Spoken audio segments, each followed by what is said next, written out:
दोस्तों, आज Russia Ukraine war को पूरे 1 साल और करीब 4 हफ्ते बीत चुके हैं और आज जब मैं ये वीडियो अपलोड कर रहा हूँ तो आप इस मैप में देख सकते हो कि आज भी यूक्रेन के ईस्ट और साउथ में रशिया का अच्छा खासा कंट्रोल है। अभी हाल ही में जापान के प्रधानमंत्री ने यूक्रेन का दौरा किया था। इस दौरान रशिया के बम्बर्स जापानी सीमा के आसपास देखे गए थे। क्या दोस्तों, ये आज वर्तमान की जियोपॉलिटिक्स है जो दोनों साइड से जारी है, जिनके बारे में हम ज्यादा बात नहीं करेंगे। और जहाँ तक मैं सोचता हूँ आपको युद्ध के कारण के बारे में पता ही होगा, क्योंकि पिछले 1 साल से यूट्यूब पर यही रंगीला चल रहा है। दोस्तों, आज हम इस वीडियो में बात करेंगे रशियन आर्मी इन्वेजन की, पुतिन की वॉर स्ट्रेटजी की और जेलेंस्की के रिटेलिएट की। तो आइए शुरू से शुरू करते हैं। दोस्तों, इस पूरे कॉन्फ्लिक्ट की शुरुआत 20 फरवरी 2014 को मानी जाती है, जब रशिया ने यूक्रेन के क्रीमिया पर कब्जा कर लिया था। जिसके बाद यूक्रेन के डोनबास में अलगाववादियों ने यूक्रेन के खिलाफ प्रदर्शन किए, जिन्हें पर्दे के पीछे से पुतिन का पूरा सपोर्ट था। ये कॉन्फ्लिक्ट आने वाले सालों में कुछ समय के लिए स्थिर रहा, लेकिन 2021 में रशिया ने यूक्रेन की सीमा के आसपास नए सैन्य ठिकाने बनाने शुरू कर दी, जिसमें रशिया के गुरु भाई बेलारूस ने भी पूरा साथ दिया।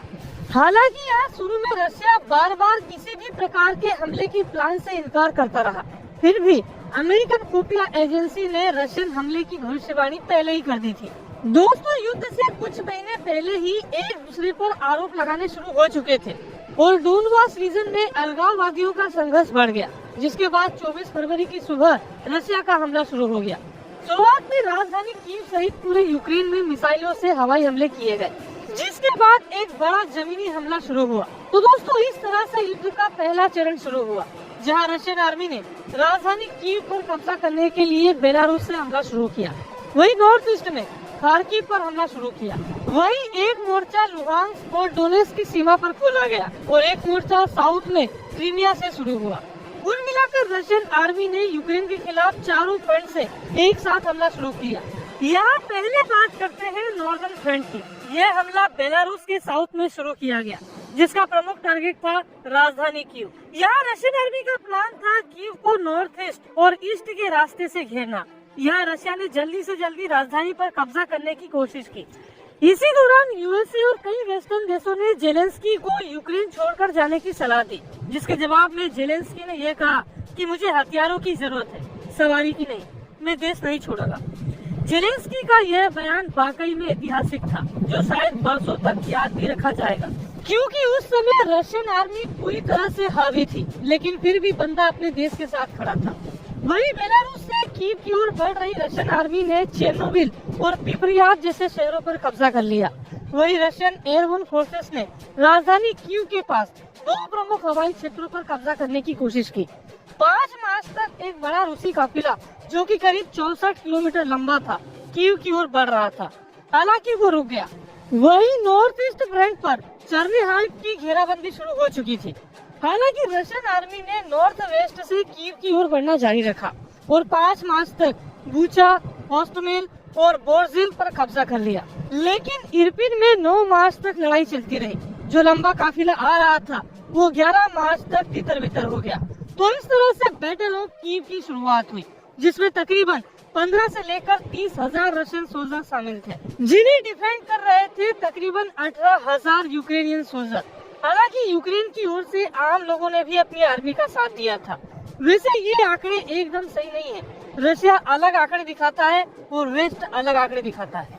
कीव शहर की लड़ाई के दौरान 25 फरवरी की सुबह 3 सोल्जर, जो कि रशियन आर्मी की वर्दी में थे, वो ओवलोन डिस्ट्रिक्ट में घुस गए, जिन्हें यूक्रेनियन आर्मी ने मार गिराया। कुछ ही घंटों के बाद एक यूक्रेनियन विमान सुखोई 27 को रशियन आर्मी ने शहर के ऊपर ही मार गया। उस दिन भर शहर की गलियों में गोलियों की आवाज सुनाई दी और रात में गोलीबारी और ज्यादा बढ़ गई। 26 फरवरी को रशियन आर्टिलरी ने आधे घंटे से ज्यादा तक शहर पर बमबारी की। वही शहर से बिजली काटने के लिए रशियन आर्मी ने एक पावर स्टेशन पर कब्जा करने की कोशिश की, लेकिन यूक्रेनियन आर्मी ने उन्हें रोक दिया। ब्रिटेन के मिनिस्ट्री ऑफ डिफेंस के अनुसार रशियन आर्मी कीव शहर के सेंटर पॉइंट से 31 किलोमीटर दूर थी। इस लड़ाई के दौरान शहर के आम लोगों की प्रतिक्रियाएं भी दिलचस्प थी। जेलेंस्की ने खुद अपने लोगों को मोलोटोव कॉकटेल का इस्तेमाल करने को कहा था। पूरे शहर में तकरीबन 18,000 बंदूकें बांटी गई थी, जिनके साथ रॉकेट प्रोपेल्ड ग्रेनेड सिस्टम, और रॉकेट लॉन्च सिस्टम भी लोगों में बांटे गए थे। 28 फरवरी को रूसी सैनिकों की एक नई लहर शहर की ओर बढ़ी। जैसा कि मैंने पहले ही कहा था कि 64 किलोमीटर लंबा काफिला राजधानी कीव की ओर बढ़ रहा था, जो कि कीव से मात्र 39 किलोमीटर दूर ही था। 1 मार्च की सुबह रशिया की मिनिस्ट्री ऑफ डिफेंस ने कीव के स्थानीय लोगों को नोटिस जारी किया कि वे ट्रांसमिशन के आसपास के क्षेत्रों को छोड़ दें। जिसके बाद कीव टीवी टावर पर हमला किया गया, जिसमें 5 लोग मारे गए। इस हमले में कीव शहर के सभी टेलीविजन प्रसारण खराब हो गए। 2 मार्च की सुबह यूक्रेनियन एयरफोर्स ने दावा किया कि उन्होंने 2 Russian fighter jet Sukhoi Su-35 को मार गिराया है। वही रशियन आर्मी लगातार कीव शहर को घेरने की कोशिश कर रही थी। इसी दौरान एस्टोनिया के रक्षा विभाग ने यह दावा किया कि रशियन काफिला 2 दिनों के अंदर कीव शहर के बाहरी इलाकों तक पहुंच जाएगा, जो शहर की घेराबंदी की कोशिश करेगा। खैर दोस्तों, अब तक हमने जो बातें की वो रशियन इन्वेजन के बारे में थी। अब बात करते हैं यूक्रेन की। जब युद्ध शुरू हुआ उस समय यूक्रेनियन आर्मी के पास पर्याप्त हथियार नहीं थे। हालांकि कीव शहर के आसपास घने जंगल, सकरी सड़कें, घुमावदार नदियां और ठंड से उतर रहा मौसम, इन सभी का फायदा यूक्रेन आर्मी ने जरूर उठाया, खासकर गुरिल्ला वारफेयर के लिए।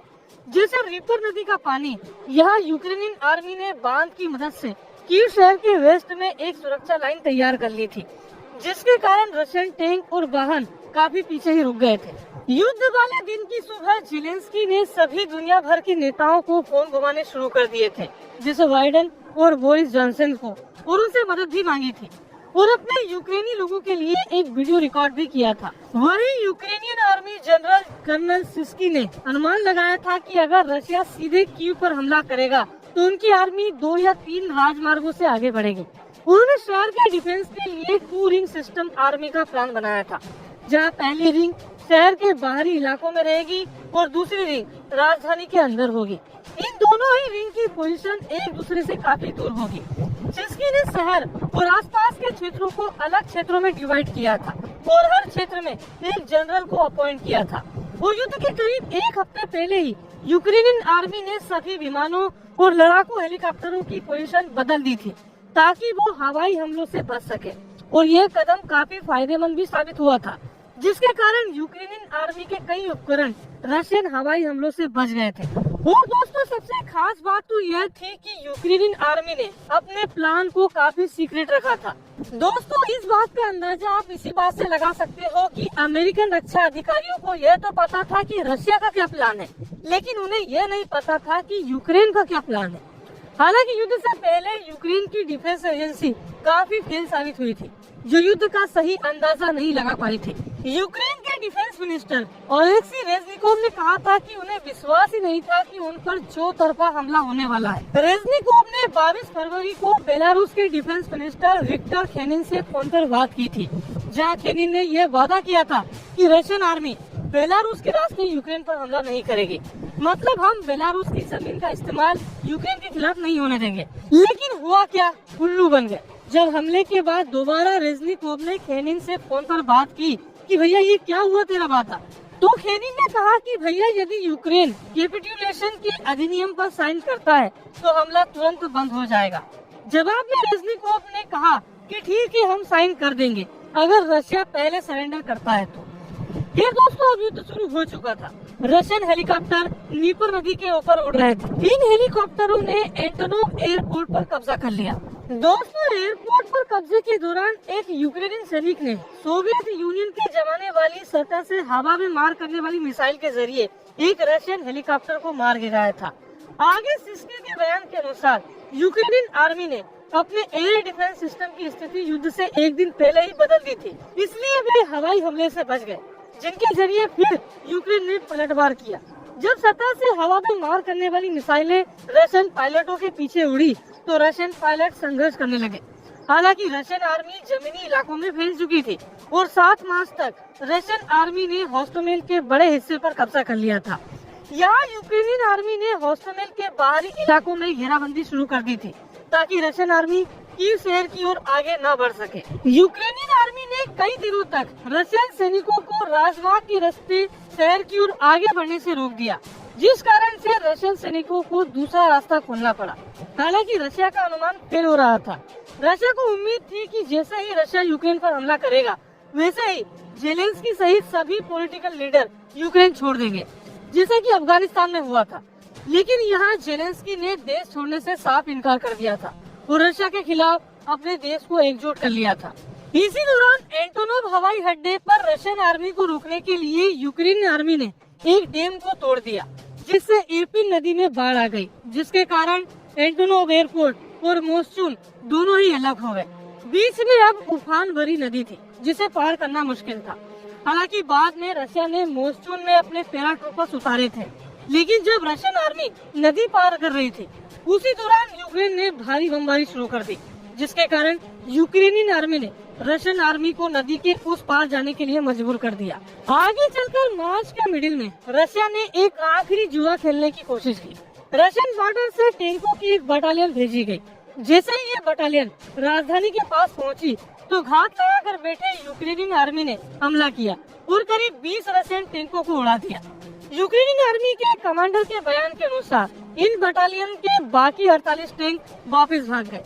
इस टैंक बटालियन की हार के बाद रशियन आर्मी दोबारा संगठित नहीं हो पाई और मार्च के अंत तक रशिया ने पीछे हटने का मन बना लिया और वे लगातार पीछे हटते चले गए। राजधानी को बचाकर यूक्रेन ने अपने आप को स्वतंत्र बनाए रखा। इस लड़ाई के दौरान बूचा शहर में एक बड़ा नरसंहार देखने को मिला, जहां यूक्रेनी अधिकारियों की करीब 458 लाशें बरामद हुई।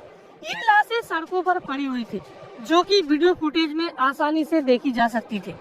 4 अप्रैल को जेलेंस्की ने शहर का दौरा भी किया था। वहीं रशिया का सीधे कीव पर कब्जा करने का प्लान बर्बाद हो चुका था। कीव के साथ साथ रशियन आर्मी पूरे नॉर्दर्न फ्रंट से पीछे हट गई। इस लड़ाई के बाद वेस्ट ने दावा किया कि रशिया ने अपने 5000 से ज्यादा सैनिकों को इस लड़ाई में खो दिया था और 10,000 से ज्यादा सैनिक घायल हो चुके थे। साथ ही 4 फाइटर विमानों को मार गिराया गया था और 700 से ज्यादा सैन्य उपकरण नष्ट हो गए थे। वहीं यूक्रेन ने अपने 162 सैनिकों को खोया और एक सुखोई Su-27 के साथ साथ करीब 90 नागरिक मारे गए। इन आंकड़ों में बूचा मैसेकर में मारे गए सैनिकों को नहीं जोड़ा गया है, सिर्फ कीव शहर में हुई लड़ाई के आंकड़ों को ही जोड़ा गया है। हालांकि यहाँ रशिया अपने अलग आंकड़े दिखाता है और वेस्ट अलग। तो दोस्तों, आज के इस वीडियो में इतना ही। उम्मीद है कि आपको वीडियो जरूर पसंद आया होगा। इसके अगले वीडियो में हम युद्ध के अगले चरण और बाकी फ्रंट पर बात करेंगे। बाकी मिलते हैं अगले वीडियो में, तब तक के लिए जय हिंद, वंदे मातरम।